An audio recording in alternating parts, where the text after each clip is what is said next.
jàmm ji info point net, informer, éduquer et divertir dans la paix.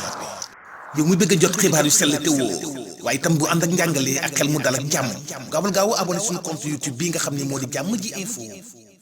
asalaamaaleykum mbokku téléspectateurs yi nga xam ne yéen a ñuy bàyyi xel ci waxtu bi saa su ne ni ñu koy faral defee saa su ne di leen jaajëfal waaye di xam li di cant ak ngërëm yi itam ñel na leen mbokk mu mel ni nag saa su ne actualité noo ko jàngatee saa su ne loo nga xamante dañ koy rek nemmeeku ci biir réew mi daañu ci fas yéene waxtaanee tey nag mbokk yi mel ne dañu wér ci plateau bi dañ ci ànd ak donc sunu analyste politique mi nga xamante ni rek muy El Hadji Pape Thiam yaakaar naa dootuñu leen ko présenté ci expérience am ci xam-xamam moom la ñuy fas yéene àndal duñ ci sore dañ koy bàyyi kaddu gi mu daal di nuyu El Hadji Pape nuyu nañ la beneen yoon.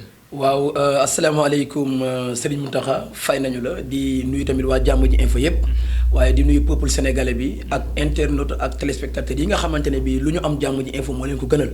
di nuyu tamit kilifa diine yi ci réew mi yëpp ak kilifa aada yi vraiment di ñaan jàmm ci réew mi di ñaan tawfiix ci réew mi. di ñaan it poste yu diis ci Sénégal. jërëjëf jërëjëf El Hadji Pape muy nuyoo yu am solo El Hadji Pape mu mel ni rek dañuy dem. directement rek waxtaan ci li nga xamante ni lii actualité ci réew mi mu mel ni démb gis nañu rek li nga xamante rek muy installation bureau municipal yi nga xamante ni ci diwaanu Guédiawaye mu mel ni Ahmed Aïdara mu mel ni daanaka démb ak diggante ma ki nga xam ne moo di Alioune Sall daanaka lenge yi foofu waroon nañu mën a kii ñëpp jàppoon nañ ni mbir mi waroon na mën a ñëw yomb waaye ba ñu demee ba ci biir amoon na ay teq-teq ba fi ñu lay wax ni kenn mënagul a wax lu gën a leer lépp li ko indi rek muy premier adjoint bi nga xamante ne rek ci Ahmed Aïdara donc mi nga xam ni mooy maire bu Guédiawaye donc moom la ñu tabb mu nekk loo xam ni indi na jéqi-jàq ndax ñu bëri dañu jàppoon ni mbir mi lu facile la donc gagné na rek mbir yi jeex na donc mu mel ni ay sew-sew yoo xam ne am na ci biir mu mel ni benn moment bi kat bu naree continuer ni ci côté mbirum adjoint yi dina mel daal du liy gënal Ahmed Aïdara. waaw mais non pas sax du gënal Ahmed mais du gënal sax doomu ginnaaw ra doomu Guédiawaye parce que li ma gis nii nag il va falloir que impérativement nos autorités administratives ñu jóg ci et judiciaires dans la mesure où ñu xam ne mbir mi du caaxaan lu sérieux moo xew Guédiawaye parce que nag configuration politique bu Sénégal moo commencé changer ay donnes yi muy changer mooy nit ñi léegi dañu am éveil de conscience boobu nag tey jii peut-être moom moo poussé doomu Guédiawaye yi ba ñu sanctionné ki nga xam ne mooy le maire Alioune Sall au détriment de Ahmed Aïdara donc démb li ñu gis nekk na loo xamante ne bi moom bi ñu ko installé ba pare ñu waroon a installé aussi ses adjoints mais adjoints yooyu aussi pour vous dire que ne rek daf ci am loo xam ne moom Ahmed na ko waajal boppam ci loolu. maanaam loo bëgg a wax. waaw na waajal boppam ci gestion bi nga xamante ne bii tey war na ko gérer ak équipe municipale bi mu war a àndal mooy du yomb ci Ahmed Aïdara primo secondo moo di il n'est pas du tout majoritaire xam nga su fekkonte ne moom majoritaire ci équipe municipale bi. là su boobaa moom sax mën na choisir premier deuxième troisième ba quatrième. ci ay nitam. d'accord là dafay laaj consensus. consensus bi mooy puisque moom il est majoritaire day waxtaan ak ñi nga xamante ne bi moom moo leen investir. ne leen bu ñuy demee de bëgg naa ngeen jàllale ki nga xam ne mooy sëñ Mountakha mu nekk premier adjoint. ngeen jàllale mademoiselle Thiam mu nekk deuxième adjointe ngeen jàllale El Hadji Pape Thiam troisième adjoint su boobaa consensus lay doon mais tel n'est pas le cas. affaire bi demeewul noonu ci Ahmed. te aussi du yomb ci moom dans la mesure où. moom na xam ne le camp de l'opposition sanction bi dal ci seen kaw loolu dañ ko guuxal Ahmed te duñ ko bàyyi mu sedd donc nag dina am équipe municipale boo xamante ne bii on va lui barrer la route parce que dans la mesure où réussite Ahmed Aïdara ci Guédiawaye am na ñoo xam ne défaite la ci ñoom xam nga li yàq Sénégal mooy gars yi gëmuñu Sénégal gars yi gëmuñu seeni commune gaa yi privilège la ñuy jaamu gaa yi xaalis la ñuy jaamu gaa yi poste la ñuy jaamu mais je pense que ne ñi nga xam ne tey ñoo nekk ci conseil municipal bi nekk fii ci Guédiawaye amul kenn koo xamante ne bi du doomu Guédiawaye kon donc xeex Ahmed Aïdara mooy xeex Guédiawaye tey Ahmed su waxee ne lii dañ ko war a voter yow nga contre Ahmed parce que yow yaa ngi bokk dans le camp du pouvoir Ahmed mu ngi nekk dans le camp de l'opposition nga ne ko lii du jàll te muy intérêt Guédiawaye xamal ne xeexoo Ahmed Guédiawaye ngay xeex mooy yow bëggoo Guédiawaye donc loolu aussi maa ngi koy bàyyiloo xel conseil municipal yépp ñu xam ne Macky Sall du maire Guédiawaye Alioune Sall nekkatul maire Guédiawaye benn parti politique la ñu am ñoom waa Géejawaay parti politique boobu Géejawaay la tudd. Géejawaay la ñu war a soutenir. Géejawaay la ñu war a jàppale. pour que doomi Géejawaay yëpp gis seen bopp ci Géejawaay et puis. sëñ Mountakha Géejawaay da ngeen am départ. da ngeen am départ bu extraordinaire n'oublie pas que Pikine moom moo juróon Géejawaay en 96 bi décentralisation bi ñëwee la Géejawaay nekk département. mais Géejawaay Pikine la mës a bokk. kon donc tey ñun ñi dëkk Pikine man doomu Pikine laa. je suis de sang Pikine. donc tey su ma duggee Géejawaay damay xam ne Géejawaay am na changement bu extraordinaire par rapport ak Pikine bi ko juróon. d'accord waaw loolu nag bu ko Géejawaay yàq. d'accord El Hadji Pape muy lu am solo da nga laal ci point bu am solo parce que ñu ci bëri laaj na askan wi mën a gindeeku maanaam mën a leer seen bopp parce que démb li ñu gis cas bi ni ñu ko gisee foofu dafa xaw loo xam ne et les images nekk loo xamante ni lu rafet la en fait parce que lépp li ñu woote rek jàmm la woon mënoon passé mbir mi lenge ci jàmm ak salaam Ahmed li mu war a doxal mu doxal ko Alioune Sall bu nekkaat ci beneen mbir mu doxal wàllam mais dañu gis benn moment fi ma bëgg a jëm pour tënk rek kàddu gi.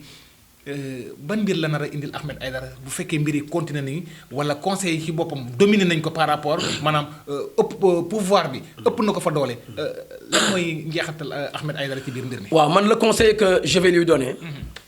mooy Ahmed juridiquement na dem wuti ay conseil juridique. ok na dem wuti ay nit ñoo xam ne dañoo def droit jàng xam lan mooy loi ñu encadrer Ahmed beneen bi mooy. na wut ay conseil administratif bu ko jaree Géejawaay di leen fay ñu encadrer Ahmed. mais El Hadj est-ce que ce n'est pas trop tard. waaw non ce n'est pas trop tard parce que ñu ngi koy soog a installé. c'est-à-dire que il va falloir que moom mu am des hommes d'expérience yoo xamante ne bii comprendre nañu la gestion des collectivités locales. parce que nag nañu waxante dëgg. réew mi nag dañoo nekk ci réew moo xam ne sëñ Mountakha réew mu naqaree waxee dëgg la. soo waxee dëgg jëmale ko sëñ Mountakha ñu ne da nga ko contre da nga ko bañ da nga ko iñaane fekk tel n'est pas le cas Ahmed amul expérience collectivité locale. mais nga teg ko fan El Hadji Pape parce que tam il faut ñu waxtaan aussi. parce que boo tëbee wax loolu. c'est bu ñu la déggee est-ce que duñu ne El Hadji Pape ak expérience bi mu am. d'ailleurs nan la mën a waxee lii en fait parce que gars yi moom mën nañu ko gis ne est-ce que lii du coxorte. waaw xam nga fan laa ko teg. parce que yaa ngi wax fi dëgg yombul aussi. waaw xam nga fan laa ko teg. waaw xam nga. mais dafa rampe ba fi mu egg si quand même. waaw xam nga sëñ Mountakha. waaw ñay dafa am ngénte gisul bukki gisul gaynde gisul lëg mu am ñetti plat yu mu indi ñetti palaatu yàpp. ñëw fekk bukki toog. gaynde toog lëg toog mu ne damaa amoon tudd te gisuma leen xam naa ne seen jot bariwul waaye ñetti plat yi maa leen ko sédd ci tudd mi. gaynde ne bukki séddaleel ñetti palaat yi bukki ne ko logiquement déggal li ko bukki wax logiquement bukki ne ko man ak yow la ak lëg demuñu woon ci tudd ba ñetti palaat lañu indi ku nekk moom benn loolu logique na wala logiqueul. ah bien sûr. gis nga gaynde dafa mer mbéj bukki bëtu bukki bi moo wadd dal ci garab gi gaynde wàññeeku ne lëg séddaleel ma ñetti palaat yi mu ne ko nijaay gaynde mbir mi jarul séddale ñetti palaat moo am ci journée bi da ngay ndékkee palaat bi añee bi reeree bi gaynde na ko mais lëg yaa am xam-xam ku la wax lii mu ne ko bëtu bukki bii moo ma wax ne nii lañ koy séddalee donc li tax ma lay expliquer loolu mooy Ahmed il n'a pas d'expérience dans les collectivités gestion des collectivités locales man musuma dégg ci suma dund ñu ne nekk na conseil municipal wala bu amee nañ ma wax ne mës na ne conseil municipal telle commune amoon na expérience nekkoon na fa 5 ans 6 ans 7 ans ba jot na am ay notions xam nga nekk un homme de terrain mën a def social. mën a dimbali sa population ça n'a rien à voir ak gérer une collectivité locale. mais loolu bokku ci am. déedéet bokku ci. bokku ci non xam nga c'est-à-dire que dafa am ay compétences transférées. compétence transfert yooyu nag nga xam ne état moo ko jël jox ko collectivité locale yi. social ci la bokk. donc social boobu nag sëñ Mountakha yow mi mën nga liggéey sa alal génn di ko may say dëkkandoo. ñu ne sëñ Mountakha parce que tu es un homme très social. d'accord waaye ku la jox collectivité locale te amoo ci notion amoo ci expérience. bu collectivité locale ba suuxee ña la ko jox ñoo ko suuxal. d'accord léegi nag moom laay tëjee xam naa ne boobu ba léegi mën nañu sax xaabaabal ci jotaay bi waaye li ma bëgg a wax foofu bu fekkee continuer ñu lu Ahmed lal donc bu fekkee nii la nar a continuer je veux dire fekkee nii la nar a continuer daanaka ñu ëpp ko doole ci conseil pouvoir bi ëpp ko doole tey bu Ahmed lalee tey indi mbiram ñoom ñu lalli ko Ahmed lal ñu lalli muy lal ñu lalli xam nga jubóo mënu fa am fan lay nar a mujj lii. waaw xam nga fi muy mujjee mooy catastrophe rek lay jur. c'est-à-dire que waxoon naa la ko ci émission bi ma fi njëkk a def fii man ak yow. newoon naa la tiit naa lool ci gestion Ahmed Aïdara pour que demain moom na sóoraale ñu indil ko délégation spéciale pour jële fi Ahmed pour indi délégation spéciale. xam nga au temps de Roch Mbalax Demba Dia yàlla na ko yàlla yërëm demoon na élection et pourtant Demba Dia moom la waa Parcelles Assainies votel moo gagné woon jamono boobu mais Ablaye Wade dafa xam ne su waaye amul expérience su waaye mënta gérer collectivité locale Ablaye Wade woo ko ci ruq waxtaan ak moom ñu jox ko Moussa. donc foofu la réew mi toll man waxoon naa dinaa la ko waxaat kuy xeex pouvoiru Macky Sall wala boog idéologie am man El Hadj Pape Thiam man ngay jàppale man je ne suis pas du tout d'accord avec Macky Sall ci dara man El Hadj Pape Thiam dama bëgg mu leer mais toog naa fii nee naa la su ma dëkkoon Géejawaay ma am sama carte man El Hadj Pape Thiam je vais voter pour Alioune Sall man loolu ma xamul tax parce que gis nga Géejawaay dañ daan am problème mu fay salaire seen agents municipaux yi. mais ñoom changement la ñu gis aussi. ñoom waaw changement la ñu gis mais changer pour changer da ngay changer d'une façon très positive. c'est-à-dire que boo changé nii te nga changé à l'aveuglette maanaam mel ni gumba xool yooyu baaxul. mais Ahmed doomu géej waaye la quand même dafa warul laaj wala lu mu demee. aussi non xam nga dañu wax ne. waaw doomu locataire. waaw suy xuloo ci miraasu borom kër gi yaayam am na fu mu jaar ak waa ji wala déggoo ma. ah non dégguma de. doomu locataire. waaw sa yaay nekk locataire ci kër gi. bàyyi borom kër gi décédé yow doomu locataire bi ngay xëccoo ci miraas mi. waaw am na loolu sa yaay wax. ok et pourtant doom la. d'accord tey Ahmed Aïdara kenn mënu koo génne ci géejawaay. d'accord Ahmed Aïdara pur produit géejawaay la. d'accord donc war naa laaj mais dama ne. li ñu jox Ahmed Aïdara xam nga joxuñu ko Sam Notaire. joxuñu ko golf. Ahmed ville lañ ko jox. bien sûr. il faudrait que waa Guédiawaye conscient ci li ñu jox Ahmed Aïdara. d'accord ñu peser ko ci balance. peser Ahmed. ok ñu xool li ñu ko jox lan la. d'accord jërëjëf El Hadj Pape ci page boobu mbokk yi rek di wéy ba léegi rek seen jotaay noo ko jàngatee ak ki nga xamante rek muy analyste politique El Hadj Pape Thiam ñi di ko santaat ba léegi rek ñuy wéy ci jotaay bi lee El Hadj Pape mu mel ni tamit amaan na benn tam boo waxee Guédiawaye rek daan nga war a mën a tudd li nga xamante rek moo di Pikine moom mu mel ni rek ni ñoom it installé nañ seen i mbir gis nañu Ablaye Timbo tam mu mel ni tam gis nañu parité bi foofu ñoom rafetlu nañ ko maam dañ naan chapeau tamit ci ki foofu waa Pikine no jàngatee foofu tam mu mel ni mbirum parité tam même sax ci installation yi ñoo ngi koy bàyyi xel waaye dafa mel ni yenn gox yi sax fulla bi ñu ko war a joxaguñ ko par rapport ni ñu ko waroon sentir. waaw xam nga Sëñ Mountakha parité bi moom c'est une loi à double vitesse c'est-à-dire que day valable fii valableul fële mais à Pikine macha allah je touche du bois. Installation bi moom dans son ensemble ñëpp accepté nañu ne. respecté nañu parité bi. comme le cas de ki nga xam mooy Awa Niang. waaw mooy première adjointe. merci parce que Awa Niang bi nekk Dalifort moom mooy première adjointe bu Timbo. donc loolu dafa nekk loo xamante ni depuis 2010 la loi bi duggoon assemblée nationale. donc tey aujourd'hui bu ñu revenir aatee appliqué ko. je pense que ne mooy collectivité locale wala ville yi nga xamante ne bii appliqué nañu ko.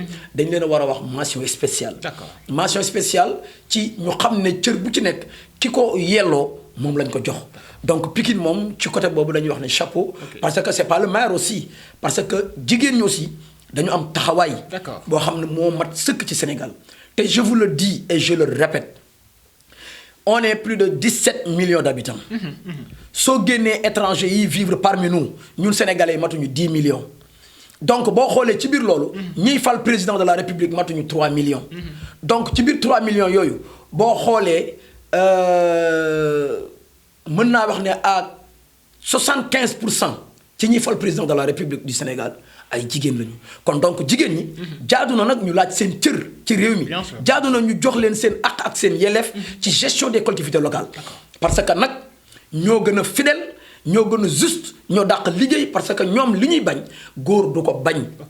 jigéen day bañ ko xas jigéen bëggul ko ko yeb te ñun ñii koo ci jox kees su gisee ku mu nopp ëllëg da koy këpp de. dégg nga waaw góor ñi loolu mooy seen cat. lu doy waar mu mel ni donc Pikine gis nañu vraiment ñoom nañ ko waxee ñoom doxalee nañ ko li ni mel franchement muy wàllum parité bi nga xamante ni loi bi depuis 2010 par président Wade ñu doxaloon ko mais itam El Hadj Pape foofu rek ci tëj ci bunt boobu wax nga ci sax jàll bien baax na mais pour jàll si waat ci tuuti ndax loi bu ñu xas ba taxawal ñu jaarale ko ci fi mu war a jaar ci ay charte réew mi loolu tey bu ñu bëggee appliquer ko fii ne fii duñ ko appliquer wala daal dañ ko bëgg a nasaxal noonu loolu est-ce que encore tamit tout le temps dañuy ñëw taxaw ci benn point boo xam ni dina nasaxal mbiru réew mi daal en fait. waaw mais sëñ Mountakha dafa am lu ñu fàtte.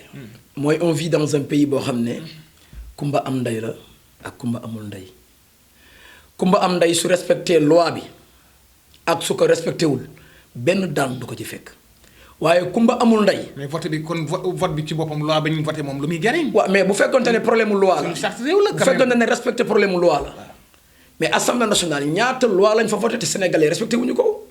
donc loolu dama lay wan rek ne la c'est-à-dire que yow mi nga xam ne yaay kumba amul ndey.